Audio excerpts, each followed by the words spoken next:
done several comedy films na, no? So what makes this Drags to Riches different from the other? Rags to Riches is my first film na right from the start it's very very queer coded.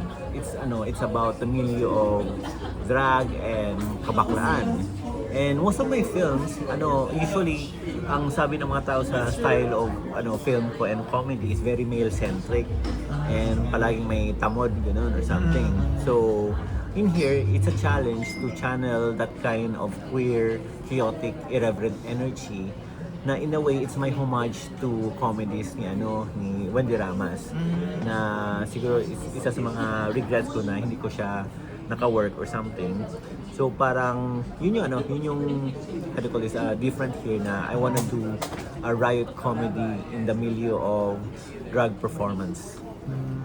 So how was it working with the three leads, kina Elijah, Inigo, and Christian? Alam mo, nung nalaman ko na sila yung actors, na-excited kasi magagaling.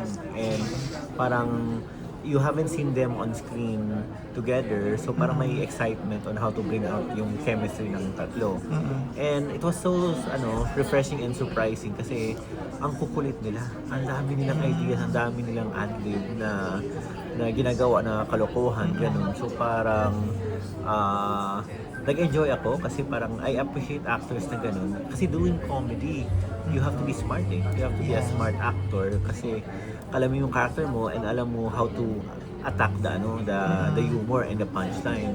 And comedy is very parang timing siya. So magaling ka mag-timing, ganun na parang I believe nga, comedy, hindi mo siya maturo eh. Instinctive siya eh. So, kaya itong tatlo na to, as in, nakakaloka sila. Kanina nabanggit ni Inigo na parang from the start, parang medyo kinakabahan siya na gawin to. So, how was it naman? Ako, mas kinakabahan ako kasi parang, talaga ba, si Inigo, Elijah? Inigo. Kinabahan ako kasi, talaga ba, Inigo, parang comedy to eh, na parang, baka matarnish, masira yung image mo. Okay.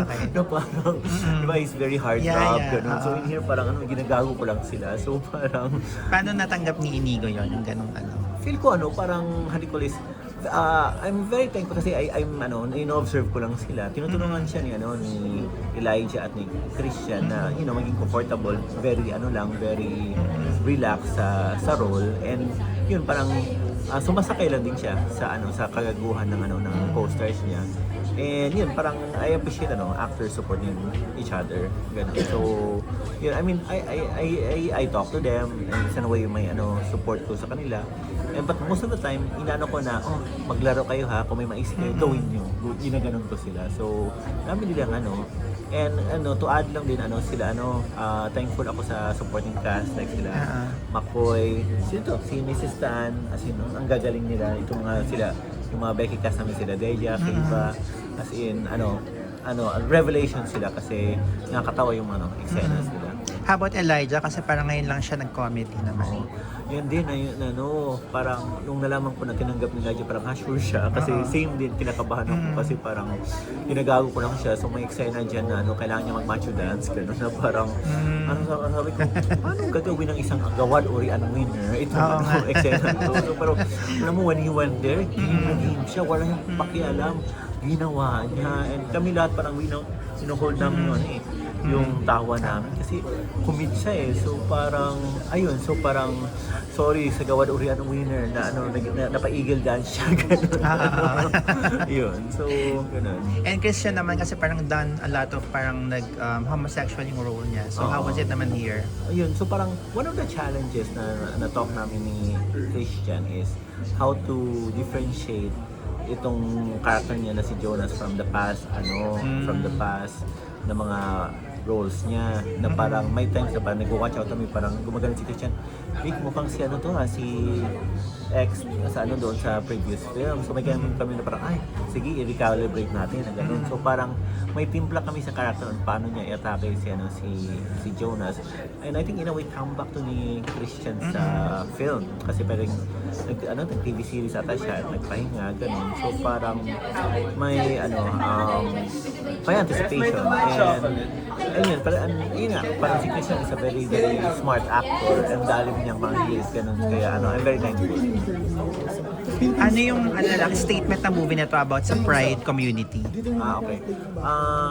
In a way, tribute siya sa Pride and sa community kasi it's celebrating, being yourself.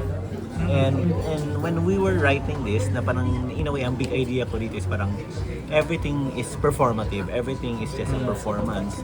And, how do you call this, and di ba, ang drag is parang performance siya, spectacle, ganun. Pero don't forget to remember who you are inside. So parang if you get who you are, how are you going to be yourself? So ganun yung ko na parang in a way empowering siya to celebrate this performance pero not letting go of who we are.